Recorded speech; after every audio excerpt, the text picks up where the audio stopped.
Selam dostlar. Bayramlar ötüp gitti.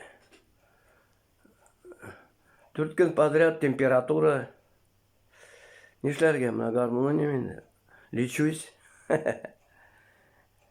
Яннарыңа ничек барымсың дигән җыр.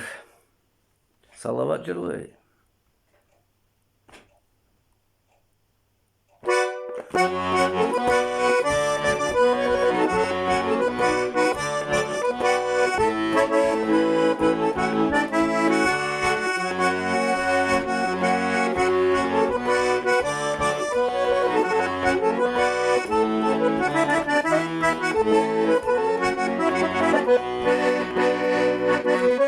Çakırasın ligemini, yaşlık ötken kul boyuna, akışları birbirinin kayıtkanıdır.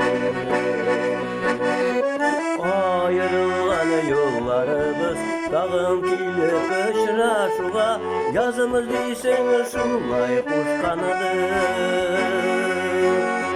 Tilkili disen öpkeleme, anlatı disen öpkenlerine, yanlarına nişik varımsın. Sünne kitap yıllar boyu, ümmet izgen yüreğimin, özletirgen işik yarasın. Tilkili disen öpkeleme, anlatı disen öpkenlerine, yanlarına nişik varımsın. Kitap yıllar boyu ümmet izgen yüreğim, özletirgen işik yarasın.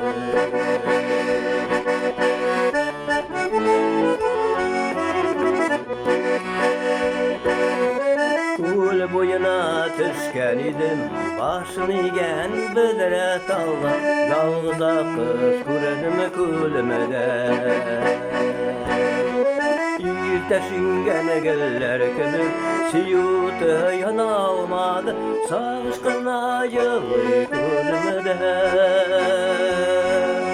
Tilkili disen öpkeleme, anlatı disen ötkenlerine, yanlarına nişek varımsın.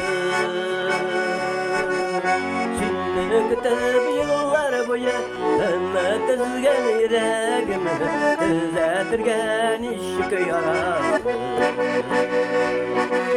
Tilkili disen öpkeleme, anlatı disen ötkenlerine, yanlarına nişek varımsın.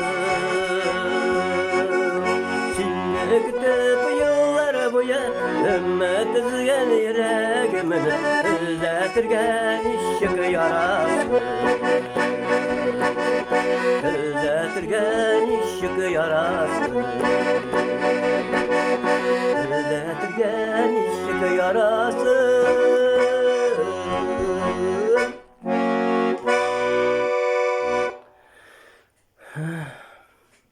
Yara rahmet. Mına şulay leşit sitemiz енді. 4 gün праздниклар şulay kütüp gitti, haman temperatura.